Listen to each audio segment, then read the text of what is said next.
시편 127편은 참 유명한 성경 말씀입니다. 우리가 잘 아시는 것처럼 하나님이 세우지 않으면 집을 세우는 것이 헛되고 하나님이 지켜주시지 아니하시면 성을 지키는 수고 또한 헛되다라고 말씀하고 있습니다. 그렇게 말씀하시는 이유는 애초에 하나님께서 우리가 전적으로 하나님을 믿고 또 하나님께 모든 문제를 맡기고 살도록 우리를 지으셨기 때문입니다. 그래서 인생은 3분의 1이라는 시간을 잠을 자면서 보내는 것이죠.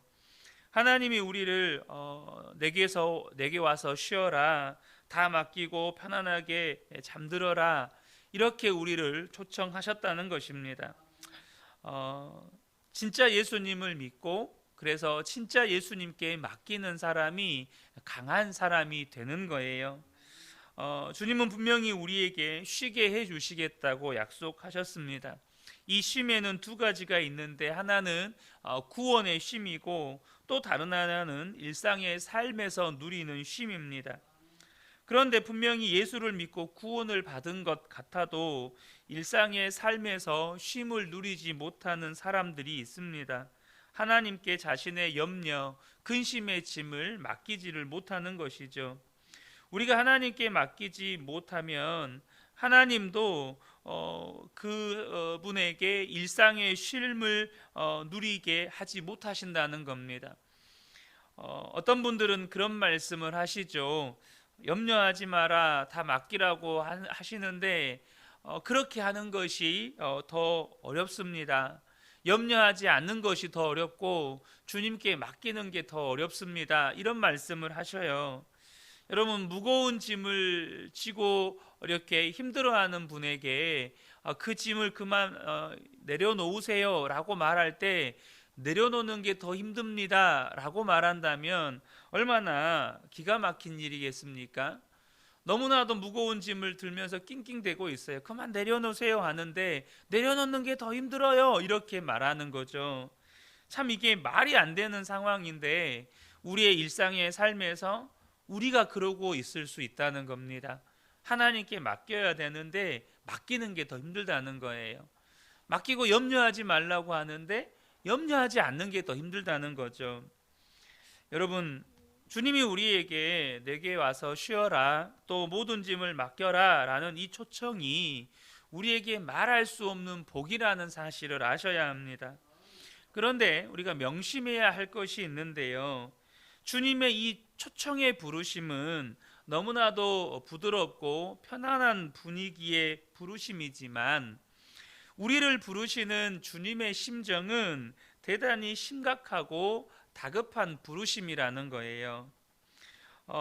특별히 이 주님이 내게 와서 쉬어라, 내게 모든 것을 맡겨라 라는 이 부르심은 예를 들면 법원에 출두하라는 것과는 전혀 다른 분위기입니다. 그러나 만약 내가 주님께 맡겨라, 주님께 와서 쉬어라 라는 이 말씀에 순종하지 않으면 법원 출두 명령서보다 더 무거운 결과가, 더 무서운 결과를 가져온다는 것입니다. 우리는 그런 생각을 해요. 주님이 염려를 맡기라고 하실 때 그 염려를 주님께 맡길지 안 맡길지를 내가 선택한다는 생각을 합니다. 여러분, 그런데요, 그러다 보니까 많은 사람들이 염려를 맡기지를 못해요. 이게 내가 선택하는 거라고 생각을 하니까요.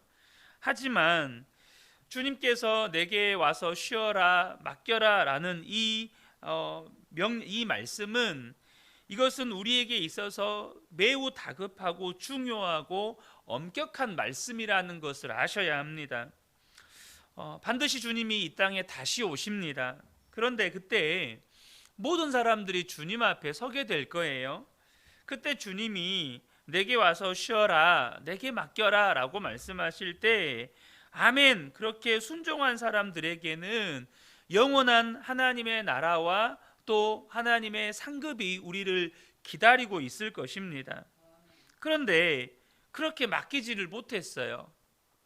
그 사람들이 들을 말이 있습니다. 우리는요, 이 마태복음 7장에 내가 너희를 도무지 알지 못하니 내게서 떠나가라 라는 이 말씀이 하나님의 말씀에 불순종하고 하나님을 대적하고 하나님을 거역하는 사람들만 들을 말씀이라고 생각을 해요.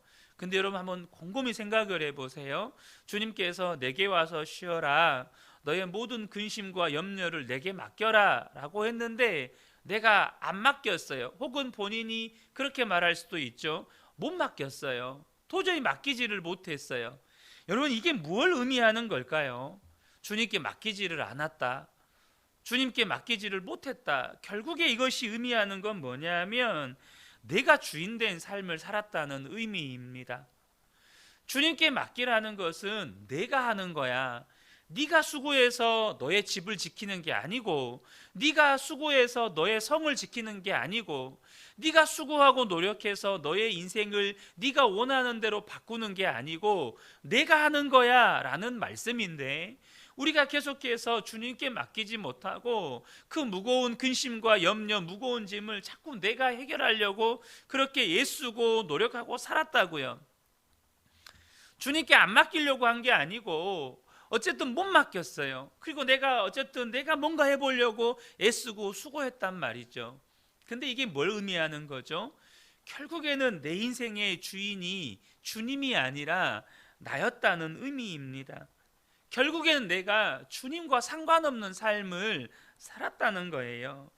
여러분, 이처럼 주님께서 내게 와서 쉬어라, 모든 근심과 염려와 무거운 짐을 맡겨버려라 라는 이 초청의 부르심은 우리의 죽고 사는 문제가 달려있는 것입니다. 부모님이나 어른들이 아이들에게 다급하게 소리쳐서 말하는 경우가 있잖아요. 보통 아이들에게 다급하게 소리쳐서 말하는 경우는 어떤 경우입니까? 아이들이 위험한 경우에 그렇게 다급하게 소리쳐서 말을 하죠. 저희 하은이가 아주 어렸을 때 두 살, 세 살 정도 됐을 때인 것 같아요. 이렇게 이제 차를 몰고 어디를 가고 있었는데 신호 대기 상태에서 제가 이렇게 뒷문을 이렇게 유리창을 올렸습니다. 근데 그냥 아무 생각 없이 이렇게 뒤를 쳐다봤는데 저희 하은이가 이렇게 뒷문에 그 유리에 손을 이렇게 딱 얹고 유리가 올라가는데 손가락이 같이 이렇게 쭉 따라 올라가는 거예요.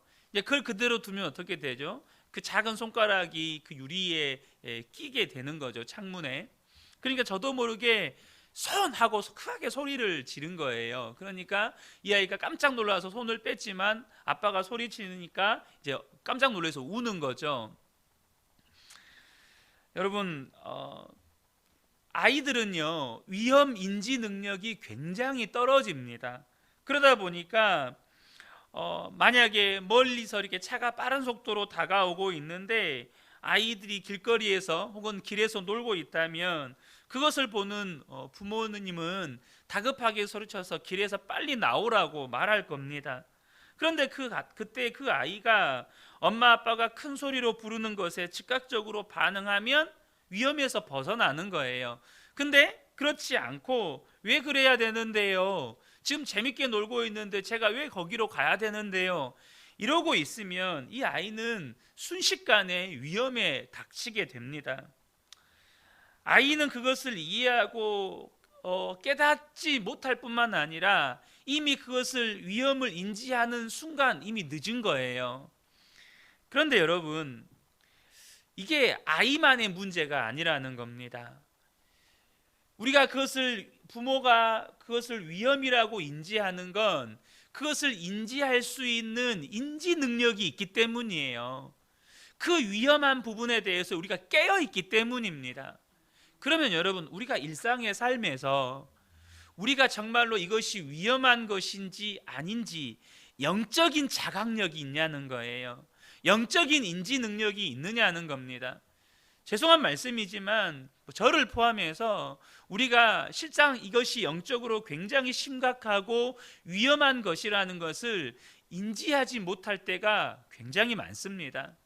그리고 나중에 시간이 지나서 나중에 그거로 말미암아 영적으로 심각한 문제가 가정이나 개인적으로 닥쳤을 때 우리는 그런 말을 하죠. 그때 깨어서 기도했어야 했는데, 그때 정말 하나님께 부르짖어 하나님 앞에 엎드렸어야 했는데, 이런 후회들을 하는 경우들이 없으신가요? 내가 그때 더 하나님 앞에 엎드려 기도할 걸, 내가 그때 더 하나님 앞에 매달릴 걸, 내가 그때 더 말씀에 순종할 걸, 이런 후회를 나중에 시간이 지나서 하게 되는 경우들이 많습니다. 바로 그렇다는 것이죠. 우리 삶 가운데 있는 그런 영적인 위험, 이런 것에 대해서 우리는 다 인지하고 이해하지를 못합니다. 오직 하나님만 아시는 거죠. 우리가 지금 어떤 어려움 속에 있는지, 어떤 위기 속에 있는지 우리가 깨닫지 못할 때가 있어요. 그래서 하나님은 계속해서 우리에게 말씀하시는 거예요. 내게 와서 쉬어라. 내게 모든 것을 맡겨라. 그리고 다 맡기고 편안하게 잠자라. 여러분, 부드러운 부르심이지만 그 표현은 우리가 파멸로 들어가는, 또 우리의 삶 전체가 망가지는 위기에서 우리를 건져내시려고 하나님께서 다급하게 부르시는 것입니다. 베드로전서 5장 7절에 너희 염려를 다 주께 맡기라 이는 그가 너희를 돌보심이라. 여러분, 굉장히 편안한 우리를 편안하게 해주는 말씀 아닙니까? 그러나 우리가 들을 때는 평안한 말씀이지만 그것을 말씀하시는 주님의 심정은 굉장히 다급하다는 것입니다. 그리고 굉장히 강력하게 우리에게 말씀하시는 거예요. 하나님이 믿어지지 않으니 염려하는 것이고, 그게 그 사람의 인생을 망가뜨리는 것입니다. 여러분, 우리가 염려를 주님께 맡기지 않고 그래서 염려만 하고 있으면 주님이 우리의 삶에 간섭하실 수가 없어요. 왜냐하면 그 문제의 주도권을 계속해서 뇌가 쥐고 있으니까. 주님은 절대 강제로 가져가시는 분 아닙니다. 여러분, 우리가 주님께 맡겨야 주님이 일하십니다. 주님께 맡겨야 주님이 일하시는 거예요. 우리가 잘 아시는 것처럼 염려, 그 다른 말로 이야기하면 스트레스 아니겠습니까? 그것이 우리의 삶에 또 우리의 몸에 온갖 질병을 일으킵니다. 그런데 이 염려는 건강에만 영향을 주는 게 아니에요. 영생의 문제도 여러분 영향을 미칩니다. 누가복음 21장 34절에 너희는 스스로 조심하라. 그렇지 않으면 방탕함과 술 취함과 생활의 염려로 마음이 둔하여지고 뜻밖의 그날이 덫과 같이 너희에게 임하리라. 여러분, 주님의 다시 오시는 날이 정말로 갑자기 임하시는데 그것을 준비하지 못하는 것이 방탕함과 술 취함은 이해가 돼요. 그죠? 방탕함과 술 취함은 뭐 말할 것도 없이 죄니까.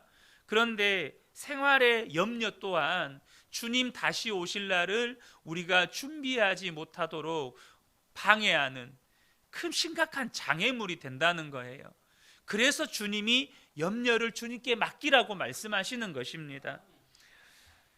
만약 저와 여러분이 염려가 얼마나 무서운 것인지를 안다면 염려가 생길 때마다 즉각 주님께 나아가게 될 거예요.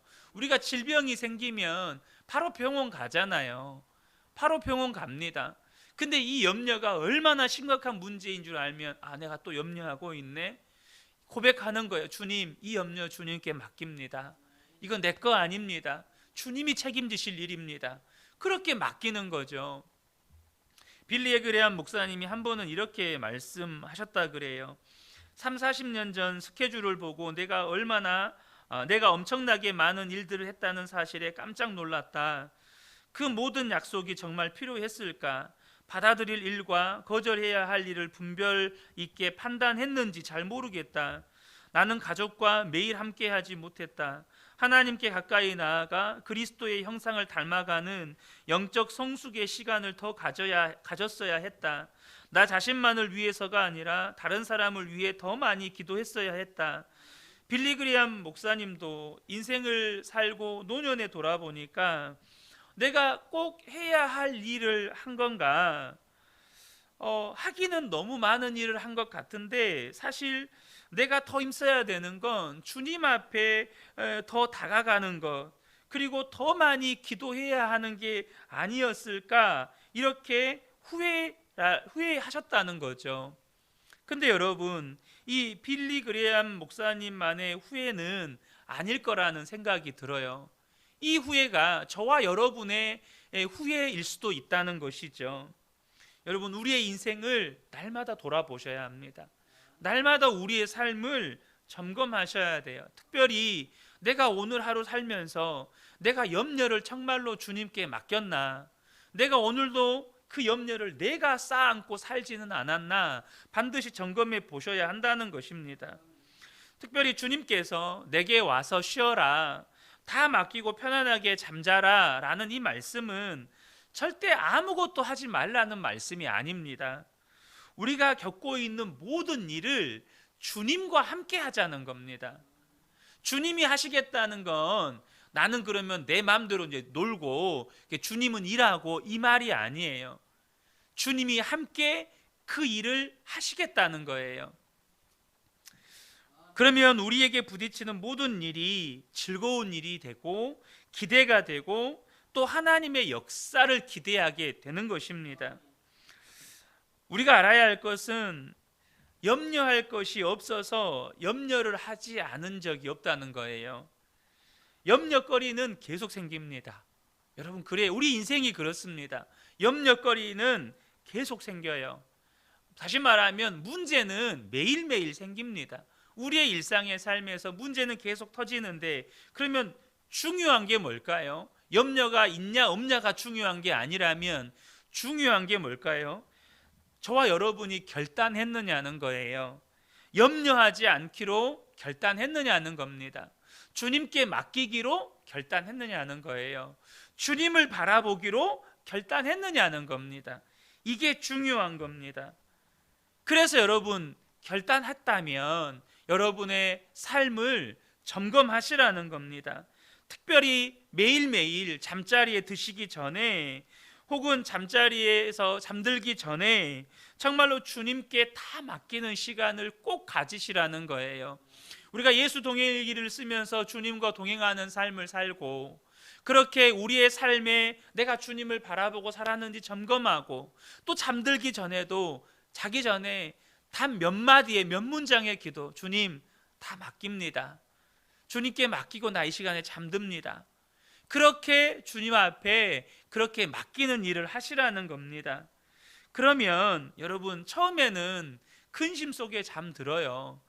잠자면서도 근심해요. 심지어는 꿈에서도 그 근심하는 꿈을 꿔요. 꿈 꾸면서도 내가 그 하루 종일 염려했던 꿈을 꿈속에서도 꾸고 있는 경우들이 있어요. 저도 그래 본 적이 있거든요. 근데 여러분, 그렇게 끊임없이 주님께 맡기고 잠들고 입술로 기도하며 맡기고 잠들면 정말로 신기하고 놀라운 건, 내 입으로 주님께 맡긴다고 고백했으니 나는 믿음이 없지만, 하지만 내가 그 고백 자체가 주님이 주인 되심을 인정하는 거잖아요. 그럼 주님은 반드시 일하기 시작하십니다. 내가 맡길 때마다 주님이 역사하십니다. 여러분, 잠잔다는 것도 훈련이에요. 염려를 맡기는 훈련입니다. 주님께 맡기고 잠들고, 주님께 맡기고 잠들고. 분명히 맡기는 게 쉽지 않습니다. 안 해보는 것을 한다는 건 쉽지가 않아요. 저도 운동을 해보면 안 써본 근육을 쓰니까 정말 죽겠더라고요. 너무너무 힘이 드는 거예요. 염려를 안 맡겨봤는데 어떻게 염려가 맡겨지겠어요? 1947년 10월 14일에 척 예거라고 하는 조종사가 실험 비행기를 타고 당시의 1급 비밀에 해당하는 음속 장벽을 깨는 실험을 했습니다.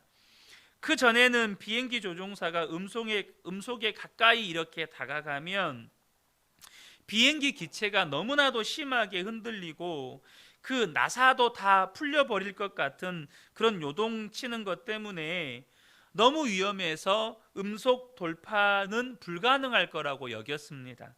이제 그 실험을 하는 거죠. 처음 음속 장벽을 돌파하는 실험을 하면서 이제 로켓에다가 불을 붙였습니다. 그러면서 점점 속도가 높아지면서 음속에 가까워지는 거죠. 비행기 기체는 심하게 요동을 하니까 그 압박감이 엄청나게 심했다는 겁니다. 그런데 이 척 에거라는 사람은 그것을 끝까지 견뎌냈습니다. 그리고 그 비행기 계기판 게이지가 이 음속을 넘어간 거예요.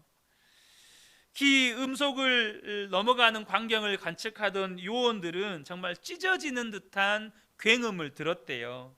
그런데 그 순간에 이 척 에그가 탄 비행기는 기체의 떨림과 요동을 멈췄습니다. 에거는 하늘 꼭대기로 쏘아 올려진 느낌이었고 하늘은 진한 진주색으로 변했습니다. 하늘 색깔도 완전히 달라지고 갑자기 달이 나타나고 별이 나타나고 태양도 동시에 빛나고 있었고 그 눈앞에 황홀한 우주가 펼쳐집니다. 지구 위에서 마치 왕처럼 홀로 특별하게 아무도 침범할 수 없는 그런 영역을 차지하고 있었습니다. 에거는 그때의 경험을 이렇게 표현했습니다. 마치 아기의 배처럼 부드러웠다. 할머니가 차를 마시며 앉아 있을 수 있는 정도였다.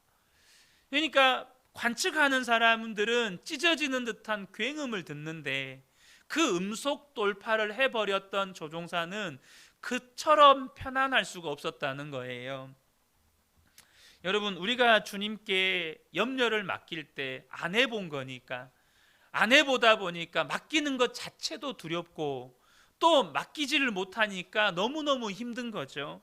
그런데 저와 여러분이 정말로 온전히 맡기게 되면 우리가 경험해보지 못했던 평안함을 경험하게 된다는 것입니다. 사랑하는 성도 여러분, 그리고 그때에 저와 여러분에게 하나님이 부어주시는 은혜가 있습니다.